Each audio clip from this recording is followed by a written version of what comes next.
Did you comment on the last video and put in your vote for the powder charge? Stay tuned and see what my Patreon people picked and what's going on with the seating depth test, which is the next one. You can comment in below.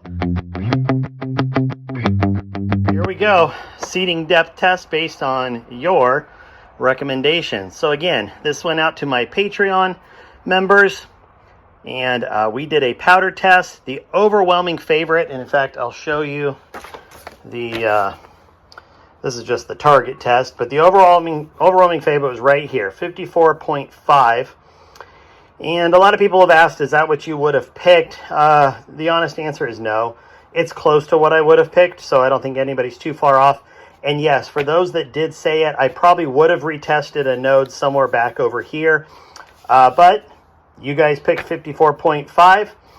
And now we go do the seating test. You can see here, I've got everything labeled, so we'll mark it up later. But we're going to go all the way from roughly 5 thousandths jump all the way to, what did this end up being? This ended up being like 80 thousandths, something like that. And I'm doing roughly 5,000 jump. And then once we got a little further in, I went 10,000 just to show everybody what could happen. But I think this is going to be a pretty good indicator of what it can do.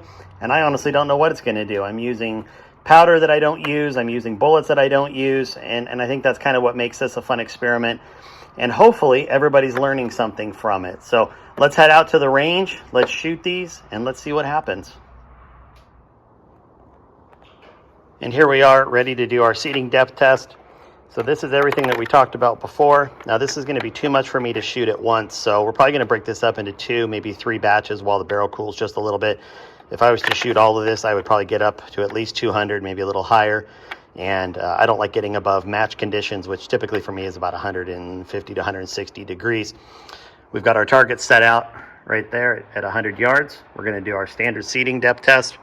And I do have the rest set up correctly. I had forgotten my 4-end stop on the last one. And again, since it was a powder test, I wasn't too worried about it. But we're going to get going here. We'll do some testing, and then we'll take a look at the results.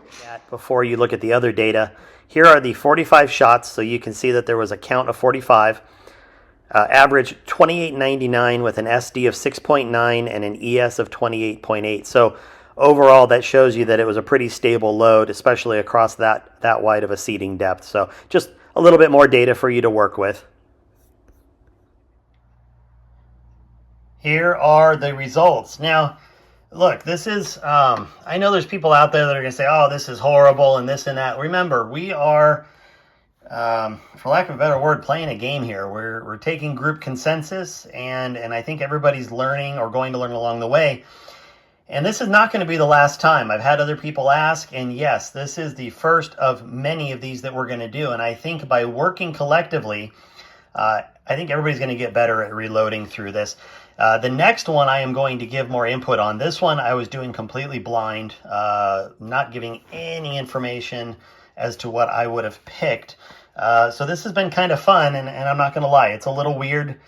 It's a little weird loading things that potentially I would not have loaded or something like that. So, you know, there's a big leap of faith. I know it's safe. Like everything I'm shooting is safe. So it's just a matter of how is it going to turn out. So let's look at the actual seating depth test. So this was blow off over here. Obviously not great. And then we have 3 shots. Everything's going to be 3-shot groups. And this is, yes, at 100 yards. Temperature was, I forgot to double check here. Temperature was like 49, something like that. I don't remember humidity. I know people wanted to know, and to be honest, I just didn't capture it. So anyway, and this is my 7 ST or 7WT, which is a 6.5 PRC necked up to 7, because other people had asked. So I'm just kind of letting you know about that. Here's the first seating depth, and then we're going deeper and deeper. So 2.34 and then on and on. So you can see 3 shots, so 2 touching, 1 out, 2 touching, 1 out, 2 touching, a little wider, and then out. And then it starts to spread a little bit. I don't know what the hell happened there, but it happened. Then we come over here. I accidentally circled the 4th one, but this is a group right there. And then this little love triangle is another one. So again, just it was acting really weird. here, here, here. Get it tightened up just a little bit, and obviously a little bit tighter there. You got 2 plus 1 up here, and then these 2 and these 2. Now keep in mind as you're looking at this and making your decisions on what to tell me to load before I do a tuner test, that all of these are 5/1000ths apart until we get down to here. And at 295, then it goes to 285, 275, 65, and 55. So I did jump 10/1000ths down here on the lower side. So as you're looking at this and thinking of what to tell me to load at, keep that in mind. So same deal as last time. Take a look at this. I'm just going to go off whatever the majority says for a seating depth test, and I will do a tuner test this coming Sunday. So you got about a day and a half to put your votes in, and I appreciate everybody's participation. This is really, this is a fun thing to do. I think everybody's getting a lot out of it, and I appreciate you guys participating. So we will talk soon.